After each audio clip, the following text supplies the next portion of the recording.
All set now, ready to race. Away they go. Loretta, fast to begin, rushing up is Pangani Boy Summit Master on the further outside. It's now Loretta, followed by Summit Master. Down on the inside is entry number 3, and this one is Pangani Boy. Also rushing up, sailing Magic Smart Little Lady is racing in fifth by Darrell. Loretta by a length and a half, Summit Master, and moving up is Smart Little Lady by the rally score duo, Pangani Boy. It's now entry number 1, Smart Little Lady, Summit Master, Loretta in the middle. Corduo is racing in fourth.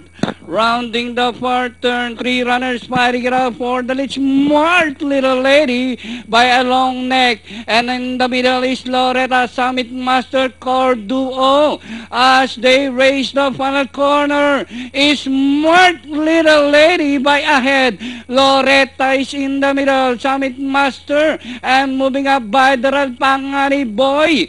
Entering the last 200 meters more to run is Smart Little Lady, this time by some length Loretta, Corduo, Pangani Boy. Entering the finish line is Smart Little Lady. Loretta, Corduo, Pangani Boy, power gear for your Pentafecta.